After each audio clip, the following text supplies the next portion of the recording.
Pernah nggak sih kalian baca buku yang dari halaman pertama udah bikin mikir, the hell is going on?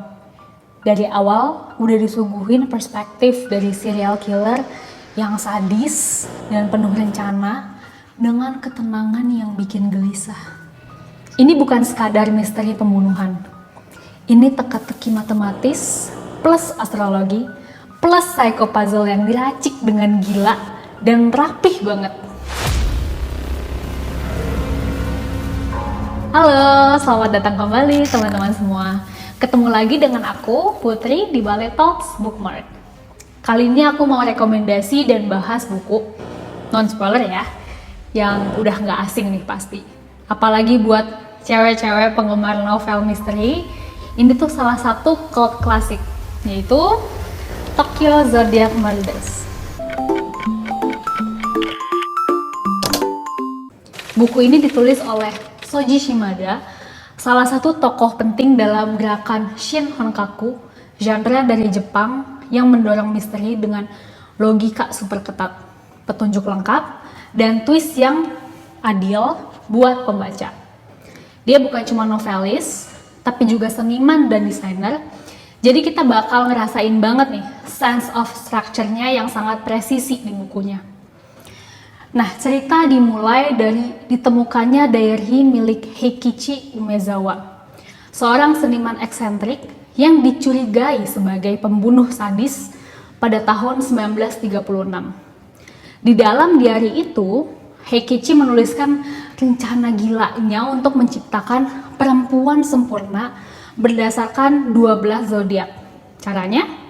Dengan memotong-motong bagian tubuh perempuan-perempuan tertentu, lalu menyusunnya seperti puzzle menjadi satu sosok yang ia sebut sebagai Azoth. Gak lama setelah diary itu ditemukan, 6 perempuan muda dalam lingkarannya hilang dan kemudian ditemukan tewas secara brutal, sesuai dengan rencana yang dituliskan secara detail di dalam diary tersebut. Nah, dari sini kita pasti ngiranya Heikichi kan ya, pelakunya. Yang bikin makin aneh, sebelum para perempuan ini hilang, tersangka utamanya, yaitu Heikichi, sudah lebih dulu ditemukan tewas di dalam studionya yang tertutup beberapa hari sebelumnya. Sehingga menimbulkan pertanyaan, siapa yang sebenarnya menjalankan rencana Heikichi? Apakah ada yang terinspirasi dari diary-nya dan menjalankannya sendiri? Bahkan ada teori gila kalau Heikichi kembali lagi dari kematian untuk menyelesaikan misinya di dunia. Nah, kasus ini itu membeku puluhan tahun. Gak ada yang bisa mecahin. Sampai akhirnya dua pemuda, Kazumi dan Kiyoshi, memutuskan membuka dan berusaha menyelesaikan kasus lama itu. Gak pakai teknologi super canggih, gak pakai koneksi polisi, cuma pakai logika. Dan dari sinilah teka-teki dimulai. Oke, sebelum masuk ke F terakhir, ini ada yang menarik nih. Sebelum misterinya di-reveal, penulis ngasih catatan dan kesempatan buat kita, para pembaca, buat coba mecahin kasusnya lebih dulu. Oke, kita baca ya.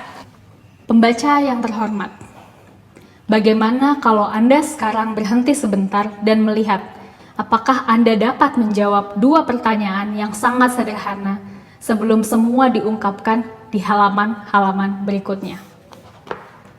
Oke, pertanyaannya nggak aku bacakan ya, karena bisa jadi spoiler juga nih. Pada intinya, di sini Shimada mau bilang bahwa semua jawabannya udah tertulis di sini. Tinggal kamu bisa nggak mecahinnya. Personally, aku respect banget ya dengan gaya penulisan misteri yang kayak gini. Twist yang disajikan itu fair play misteri, jadi semua informasi sebenarnya udah dikasih dari awal. Tinggal kitanya aja yang harus jeli. Bukan twist yang clue pentingnya sengaja disembunyiin, terus pas di trace back malah nggak nyambung. Nah, ada satu lagi nih yang aku appreciate banget. Jadi ini kan semua nama karakternya Jepang ya, dan lumayan mirip-mirip gitu.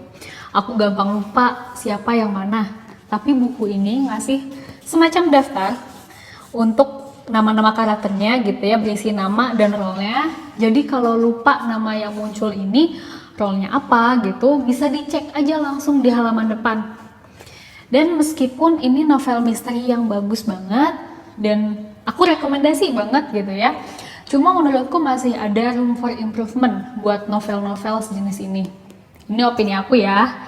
Nah, flow ceritanya nih terasa agak mechanical gitu, kayak lagi nonton detektif Conan atau detektif Kindaichi gitu ya. Play-nya dijalankan dengan sempurna, jadi kurang terasa real. Jadi buat yang mau baca, bear in mind aja bahwa misterinya, disturbingnya, dan puzzle-nya tuh keren banget. Tapi karakternya aja kurang berlapis. Ya tapi buat novel yang cuma 350 halaman emang challenging ya, nyelipin layered karakter. Tapi overall masih enjoyable banget kok, tenang aja. Oke, sekian dulu review non-spoiler kita hari ini. Kalau ada yang setuju atau kurang setuju, boleh banget share di kolom komentar. Atau kalau ada rekomendasi buku untuk kita baca dan review selanjutnya, boleh banget info-info juga di komentar. Kalau suka review buku kayak gini, boleh ya minta like dan subscribe-nya. Sampai jumpa di episode bookmark selanjutnya. Bye-bye!